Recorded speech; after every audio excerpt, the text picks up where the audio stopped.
At exactly 7:42 p.m., emergency dispatch received a call from a private residence in Bel Air, one belonging to tech billionaire Jonathan Hale.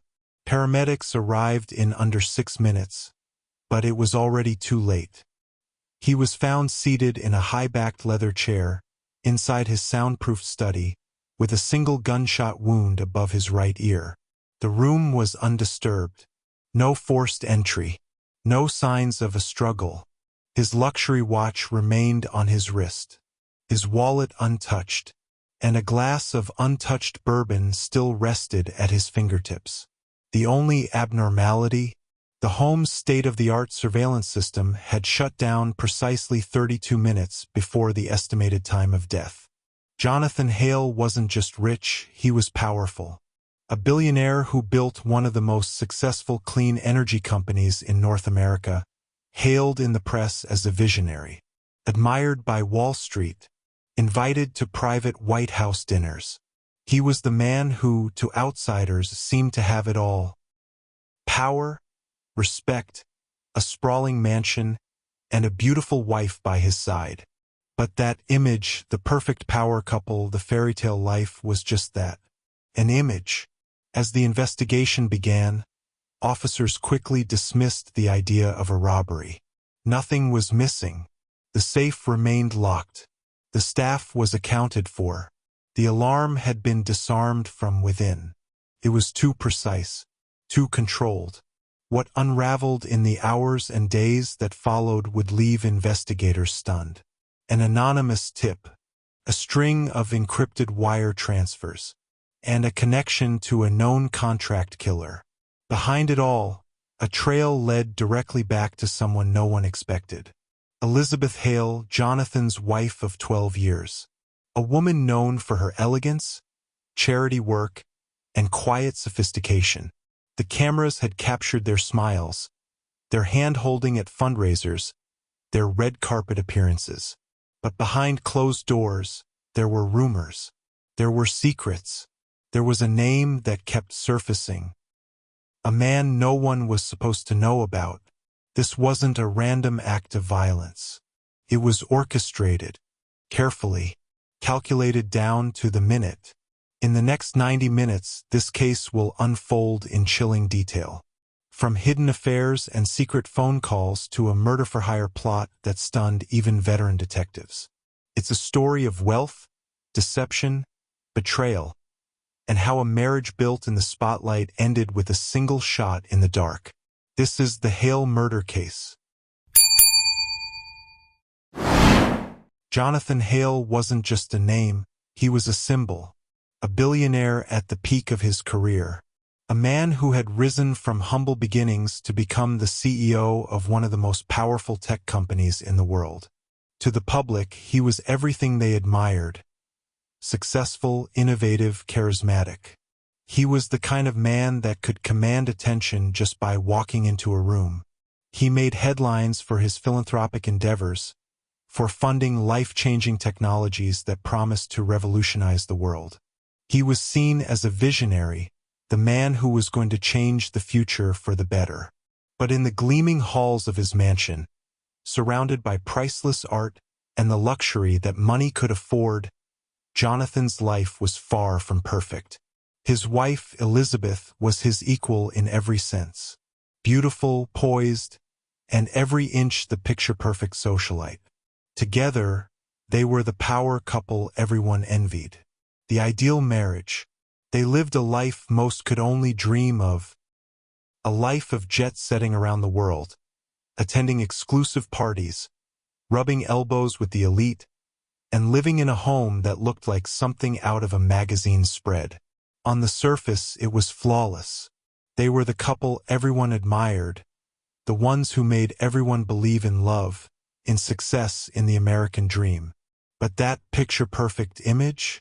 It was built on a foundation of lies, betrayal, and a carefully crafted facade that began to crack at the edges long before Jonathan's body was found. Behind the golden doors of their mansion, away from the watchful eyes of the paparazzi and the public's adoration, secrets festered. Their marriage, once a symbol of unity, was anything but.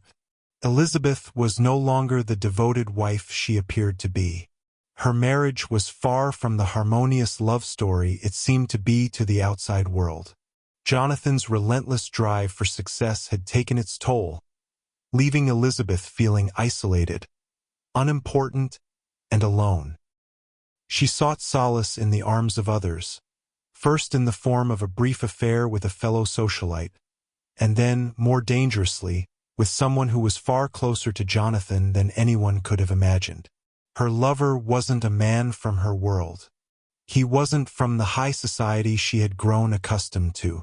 No, her lover was someone Jonathan trusted implicitly, someone he paid well to keep his life running smoothly.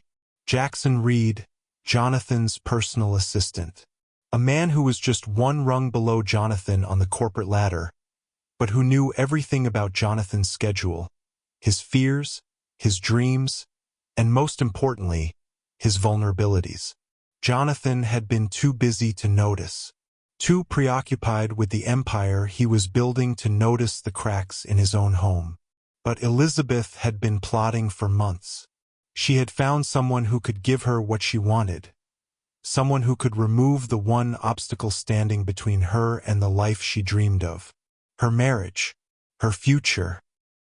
And when those things were on the line, when everything she had ever wanted seemed within her grasp, it wasn't just a matter of a lover's betrayal, it became a matter of survival. But the truth wasn't just scandalous. It wasn't just a story of a wife scorned and a lover's betrayal. The truth was far darker, far more chilling than anyone could have imagined. This wasn't about a simple affair.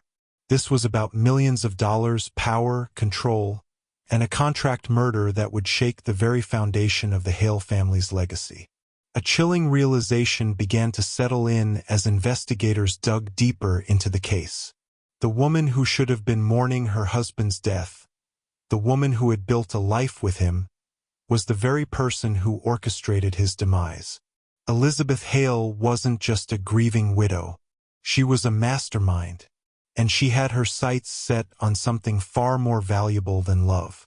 Jonathan Hale was more than just the victim in this story.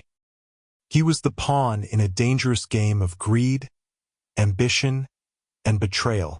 And as the investigation unfolded, it became clear that the perfect marriage everyone had believed in was nothing more than an illusion. This wasn't just a murder. It was a cold, calculated plan to claim everything Jonathan had worked for. A plan that would cost more than just Jonathan's life, it would cost everything. The city of Bel Air is known for its sprawling mansions, winding roads, and an air of exclusivity that only the wealthiest could ever dream of. But on the evening Jonathan Hale was found dead, there was an eerie stillness hanging over the area. The usual buzz of high society, luxury cars passing by, extravagant parties in full swing, was absent. That night, the entire neighborhood felt like a world away from the ostentatious facade it projected. And in the midst of that tranquility, one mansion stood silent. The Hale residence. It was a modern masterpiece. Clean lines, reflective glass, marble floors that gleamed like mirrors in the moonlight, and every corner adorned with rare art and the finest furniture money could buy. A home designed for the elite, yet one that housed the dark secrets of its occupants. Inside, everything appeared as if it had been frozen in time, untouched by the tragedy that had just occurred. Jonathan's office was as immaculate as always, a reflection of his perfectionist tendencies. A sleek oak desk, papers neatly stacked in a leather tray, a computer that hummed with the latest technology. His bookshelves were lined with volumes on entrepreneurship, philosophy, and technology, his personal corner of the world where he shaped his empire. But there was something unsettling about the space, a quiet that felt too heavy, too final. Elizabeth Hale, on the other hand, had always been seen as a woman of grace and elegance. A socialite whose every move was scrutinized, her public life a perfect balance of charm and charity. Together, She and Jonathan made the kind of power couple that others envied. Their life was a spectacle. Their events, their wealth, their love story. But it was all a carefully curated image. Behind closed doors, their relationship had started to deteriorate. The distance between them grew wider with each passing year. Jonathan's work became an obsession, leaving Elizabeth to occupy herself with the luxuries of their life, but also with a growing sense of dissatisfaction. Their lavish world, full of opulence and admiration, failed to fill the void within her. Her needs, emotional and physical, were left unmet. And when that happens, people find a way to fill the gaps. For Elizabeth, it was Jackson Reed. He had been working as Jonathan's personal assistant for several years, trusted with every aspect of Jonathan's business dealings, from overseeing the daily operations of the company to scheduling meetings with high-profile clients. He was sharp, attentive, and, most of all, always in the right place at the right time. He knew everything about Jonathan's life, his schedule, his habits, his weaknesses, and he used that knowledge to his advantage. Elizabeth had seen Jackson as a safe bet. He was there when Jonathan wasn't. He was there in moments when the walls of her perfect life began to feel too close, too confining.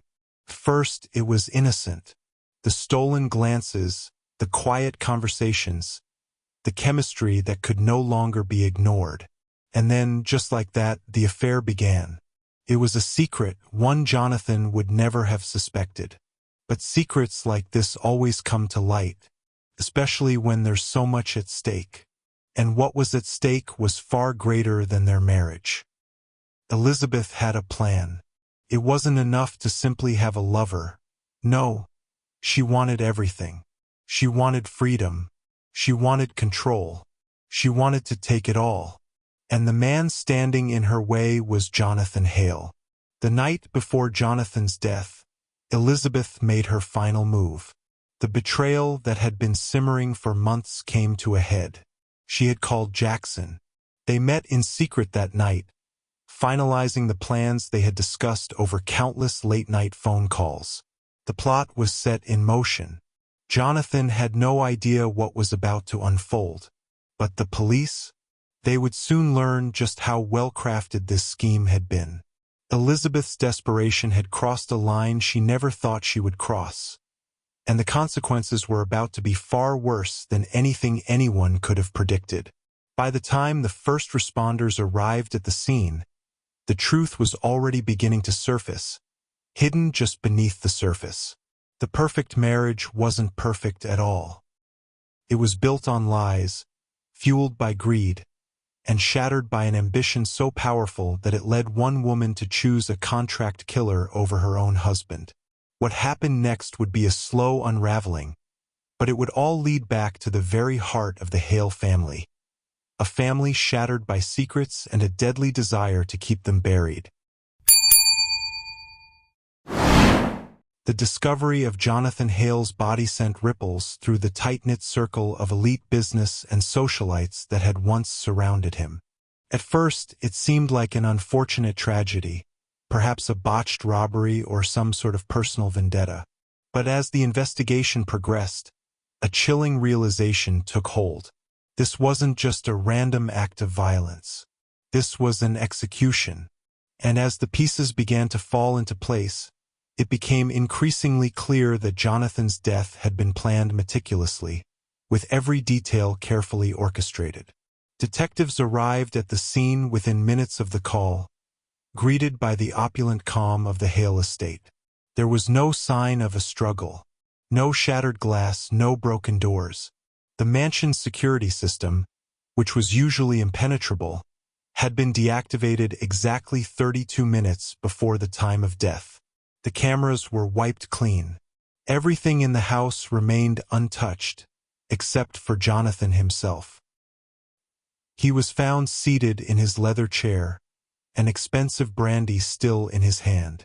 The elegance of the scene, the room, the chair, the untouched glass of bourbon, was juxtaposed by the violence that had ended his life. The only sign of a struggle was the faint trickle of blood on the floor. His death had been swift and calculated. There was no forced entry, no signs of robbery, no obvious reason why someone would want to kill him. And yet a murder had occurred. Jonathan's personal assistant, Jackson Reed, was among the first to arrive at the scene, along with a handful of staff members. Jackson had been with Jonathan for years, and to the world, he was just another unremarkable face in a sea of assistants and underlings. But to the detectives, Jackson was a person of interest. The timing of his arrival at the scene was too convenient. He had been the one to deactivate the security system, after all. The one who had a key to everything in the house. But it wasn't just Jackson's suspicious proximity to the scene that caught the investigators' attention. It was the strange, almost casual manner in which he spoke about Jonathan's death. He expressed sadness. Yes, but there was something about him that seemed too calm, too rehearsed. And then there was his alibi. Jackson claimed to have been at home when the murder occurred, but the detectives were already questioning the credibility of his story. They found it odd that, despite his proximity to the family, no one had heard him speak of the relationship between him and Elizabeth Hale. They had been seen together on several occasions at work events, but no one had ever thought to question the nature of their relationship. The more the police dug, the more inconsistencies they uncovered. They found evidence of a personal connection between Jackson and Elizabeth, but there was no record of it in the official investigation. That was when the first hint of a scandal broke: the affair. Elizabeth Hale was soon placed under scrutiny. Her whereabouts on the night of Jonathan's death were never fully accounted for, and she had offered only vague details about her evening. Initially, she appeared distraught. Who wouldn't be at the loss of their husband? But as the weeks went on, her behavior grew increasingly suspicious. She began to change her story. The details she had given about her actions that night didn't line up with the evidence. The detectives were still reeling from the idea that this could have been a random act. But the more they learned, the more they understood that this was a carefully orchestrated murder. The pieces weren't just pointing to Jackson Reed. They were pointing to Elizabeth Hale as well. They began to focus their attention on the strange phone calls made in the days leading up to Jonathan's death. Call logs revealed a series of conversations between Elizabeth and Jackson, chilling in their precision, discussing everything from Jonathan's schedule to the best time to strike. The police had also uncovered a large sum of money transferred to an offshore account belonging to a known contract killer, a man named Victor Harris, whose name had been associated with high-profile hits for years. The hitman's involvement confirmed what the investigators had feared. Jonathan Hale had been targeted, and the hit had been contracted by someone very close to him.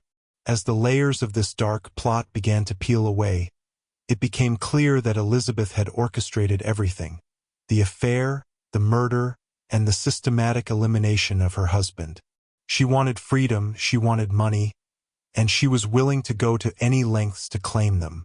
In a twist that seemed almost too cold to be true, Elizabeth's lover, Jackson, was arrested after a surveillance video showed him leaving the estate on the night of the murder, his face barely visible, but his movements unmistakable. He had been the one to plant the gun in Jonathan's hand, to make it appear as though Jonathan had died in some sort of bizarre accident. But no one could deny the truth now. Jonathan Hale had been murdered in cold blood. The news broke in the days following the discovery of the hitman's involvement. Elizabeth Hale's carefully crafted image crumbled, and the world began to see her for what she truly was: a woman willing to destroy everything to get what she wanted. Yet, as the investigation pressed forward, it was clear that even in the face of mounting evidence, the truth was far from simple. Why would Elizabeth, a woman with everything she could possibly want, resort to such extreme measures? Why would she kill the man who had once been her partner, the father of her children, the man who had given her a life of luxury. As detectives pieced together the final details, the answer became painfully clear. Elizabeth Hale's desires were greater than any loyalty. The truth was chilling. It wasn't just about a woman scorned. It was about a woman who had everything and was willing to destroy everything to claim it all. The night Jonathan Hale died was no accident. It was a planned execution, a carefully orchestrated murder designed to ensure that one person, and one person alone, would stand to benefit from it. Elizabeth Hale had made sure of that. And now, as the truth began to unfold, it was only a matter of time before the world knew exactly what she had done, and why. The investigation into the Hale family's secrets was just beginning. The pieces of the puzzle were starting to come together, but there were still gaps. Jonathan Hale's murder was no longer a simple crime of passion. It was turning into a full-blown conspiracy, one that reached further than anyone had initially imagined. As the police delved deeper into the lives of the Hales, the shocking truth about the family began to surface. The detectives initially thought they were looking at a professional hit, a well-executed crime with the precision of someone who had done it before. And as more evidence came to light, that theory didn't seem so far off. Elizabeth's sudden emotional coldness after Jonathan's death only deepened the suspicion surrounding her involvement. Her alibi, a supposedly casual evening at home with friends, was starting to fall apart under scrutiny. Her cell phone records were turning up strange details, texts and calls to Jackson Reed, some of them made just hours before Jonathan was found dead. But what really shocked the investigation team was the discovery of the offshore account linked to Elizabeth. A substantial sum of money had been transferred to the account, and further digging revealed that this account had been opened in a foreign bank under a false name, a name only Elizabeth would know. The amount? Enough to hire a hitman to carry out a murder. This wasn't a coincidence. It was cold, deliberate, and meticulously planned.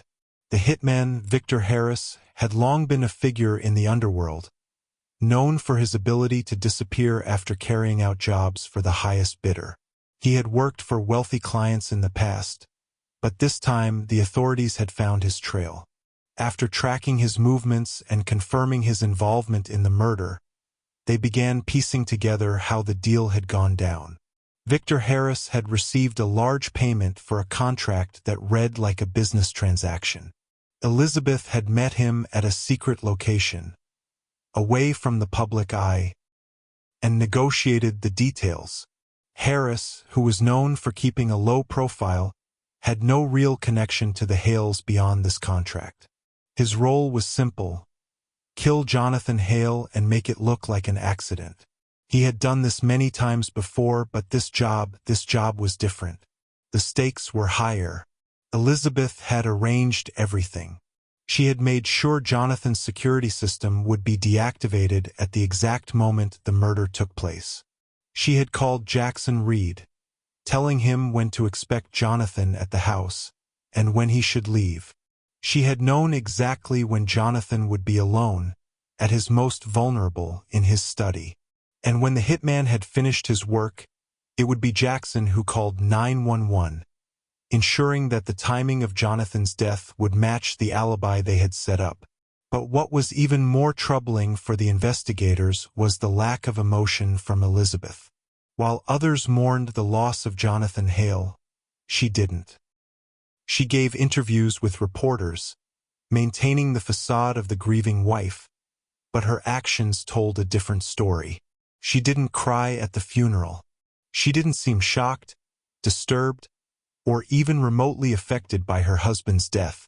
It was as if she had already moved on. That was the final red flag for the investigators. As the investigation progressed, they found Jackson's fingerprints on several items in Jonathan's study.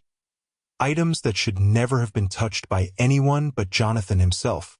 A glass, a file folder, and most damning of all, a set of personal notes Jonathan had written the night before his death. All had Jackson's prints on them. The evidence painted a damning picture.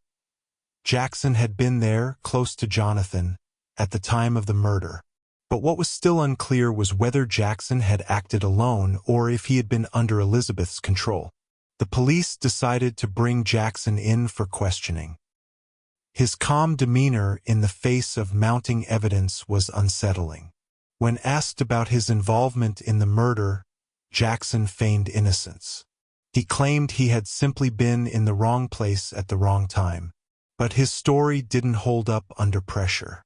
His alibi, the one that had seemed solid at first, began to unravel. His phone records showed he had been in communication with Elizabeth during the time of the murder. Text messages from her phone to his read like instructions.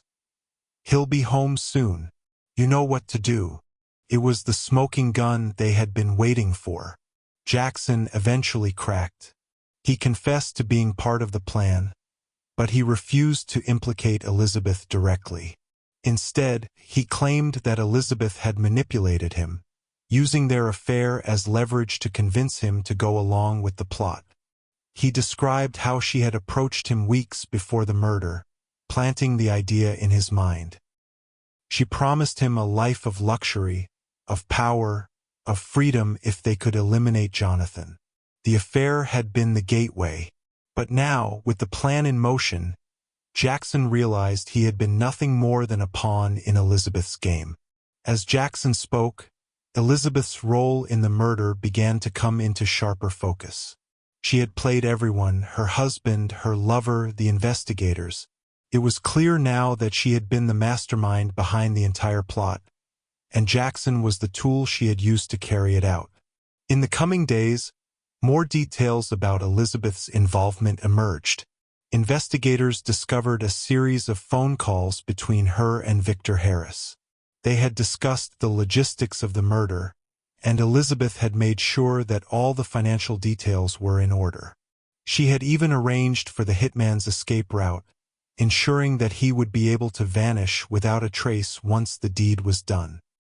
The evidence was overwhelming, and it was clear that Elizabeth Hale had orchestrated the murder with a level of cold calculation that was chilling.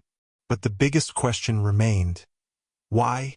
Why would a woman with so much to lose, a woman who seemingly had everything, want her husband dead? That question would soon be answered, as the investigation delved deeper into Elizabeth's motives.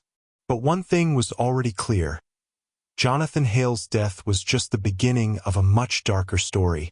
The investigation was far from over, and the truth would take the police down a path that no one had anticipated. The investigation had unraveled a clear picture of betrayal, manipulation, and murder, but just when detectives thought they had every angle covered, an unexpected twist shook the case to its core. As the pieces fell into place, Elizabeth Hale's motives became clearer. But what wasn't anticipated was the discovery of a series of personal recordings, voicemails, private conversations, and diary entries that would expose her true intentions in a way no one could have foreseen. The tapes were discovered on a hidden device in her personal office, one she had kept locked away from prying eyes. The device contained hours of conversations between her and Jonathan Hale, many of which were recorded in the weeks leading up to his death. In one chilling exchange, Jonathan had confronted Elizabeth about her behavior. Their conversations were tense, laced with accusations and resentment. Jonathan spoke openly about his suspicions, about the cracks in their marriage that had been impossible to ignore. But Elizabeth, always the manipulator, denied everything. She insisted that everything was fine, that there was no reason for concern. But in the recorded calls, a different side of Elizabeth was revealed. A woman who had become obsessed with control, who was desperate to preserve the life she had built. And then, in a moment that would forever change the course of the investigation, came the tape that shocked everyone. A recording made just days before Jonathan's death, where Elizabeth spoke with chilling calmness, revealing the true extent of her plot. "I have to make him pay," Elizabeth's voice echoed through the hidden device. "Jonathan is too powerful, too blind to see what's happening. He doesn't realize that I'm the one who's been holding everything together. If he doesn't leave me, he'll ruin everything. It's time to make sure he's out of the picture. Once he's gone, everything will be mine." That was the moment everything shifted. Elizabeth Hale's calm, controlled demeanor began to crack. Her earlier claims that she had been devastated by Jonathan's death were nothing more than a carefully constructed performance. She had been plotting her husband's demise for months. The affair with Jackson Reed wasn't just about infidelity. It was about creating an alibi, gaining leverage, and setting the stage for Jonathan's fall. The police now had the missing piece of the puzzle. Elizabeth hadn't just been motivated by a broken marriage or a secret affair. She had been motivated by a deep-rooted desire for power, control, and money. Jonathan's death wasn't a spur-of-the-moment act. It was the culmination of years of planning, manipulation, and cold-blooded strategy. But the twist didn't end there. As the investigation dug deeper into Elizabeth's financial records, they discovered another shocking detail. A hidden trust fund that had been set up years before Jonathan's death, by Jonathan himself. It was a fund meant to secure his family's future, ensuring that Elizabeth and their children would be taken care of after his passing. But what the investigators uncovered was nothing short of astonishing. The trust fund, which was set to be transferred to Elizabeth upon Jonathan's death, had a clause buried in the fine print, a clause that Jonathan had added after he began to suspect Elizabeth's growing discontent. Jonathan's will had been changed just 6 months before his death. The will, which had initially promised Elizabeth everything upon his passing, now contained a clause that would make Elizabeth ineligible for a large portion of his fortune unless she could prove her loyalty to the family. The clause was a safeguard, one that would prevent Elizabeth from gaining full control of his estate if she had been involved in any illegal activities, including murder. Elizabeth had unknowingly sealed her own fate. By orchestrating Jonathan's murder, she had unknowingly triggered the very clause that would ensure she received nothing. The money she so desperately sought was now out of her reach. And to make matters worse, the clause in Jonathan's will ensured that the estate would go to his children, with a portion of it being distributed to various charities Jonathan had supported throughout his life. This revelation sent shockwaves through the entire case. Elizabeth had killed her husband not only for money and power but for a life that she could no longer have. Her calculated plan to secure her future had failed spectacularly. And in a final, desperate attempt to salvage her position, Elizabeth made a decision that would only serve to sink her deeper into the abyss. As detectives closed in on her, Elizabeth decided to take the stand. She denied everything, maintained her innocence, and claimed that the entire investigation had been a misunderstanding. But her calm exterior only served to reveal the cracks in her story. Every lie she told only made the truth more evident. Her world, once built on lies and deceit, was crumbling. Jackson Reed, the man who had once been her lover, was also facing the consequences of his actions. He had cooperated with the authorities in exchange for a reduced sentence, but in the end, he had been nothing more than a pawn in Elizabeth's twisted game. While he had acted under her influence, the evidence against him was clear. His involvement in the murder would not go unpunished. As the trial loomed, the public was riveted by the unfolding drama. The media coverage of the Hale case reached a fever pitch, with every new detail making headlines. The perfect marriage, the betrayal, the murder, it was all too much for the public to ignore. But in the end, the truth was undeniable. Elizabeth Hale, the woman who had everything, was brought down by her own ambition, greed, and a desperate desire to hold onto a life that was never hers to control. The final twist came when Elizabeth was sentenced to life in prison. The judge, in his closing remarks, made it clear that the crime she had committed wasn't just about money. It was about the complete and utter disregard for the value of human life. The life she had taken, and the family she had destroyed, would haunt her for the rest of her days. For Jonathan Hale's family, the truth had come too late. But for the public, the case served as a chilling reminder of the lengths some people will go to for wealth and power. And as the courtroom doors closed behind Elizabeth, the final chapter of the Hale murder case came to a close, leaving behind a legacy of deception, betrayal, and a family torn apart by one woman's insatiable thirst for control. The twists in this case seem almost too calculated, too chilling to be real, but the truth is stranger than fiction. Now, as we reach the heart of this story, we ask, what drove Elizabeth Hale to betray everything? Was it simply the lure of wealth? Or was there something deeper within her that pushed her to destroy the life she had so carefully crafted? What do you think? Was Jonathan's death the final result of a crumbling marriage? Or was it a calculated move in a long game for power and control? The police had pieced together everything, but there were still questions left unanswered. Could Elizabeth have turned back? Could she have reconciled with her husband? Or was the damage too great for any chance of redemption? And then, the question that lingers, was Jackson Reed just an accomplice? Or was he more involved than we'll ever know? These are questions that leave you wondering whether anyone could have seen through the mask Elizabeth had worn so well for years. But now, with the full extent of her betrayal revealed, it's impossible not to ask, what if it was all a matter of pride? A game of power she was willing to win at any cost? Now, we want to hear from you. Do you think Elizabeth deserved the life sentence she was handed? Could anyone ever truly know the lengths she was willing to go to for control? Or was she simply a woman who believed she had no other choice? Take a moment to comment below. Share your thoughts and theories. Was it all worth it for her in the end? But that's not all. We have more to uncover. The connections in this case stretch far beyond what you've heard, and the implications could go much deeper than even the authorities have revealed.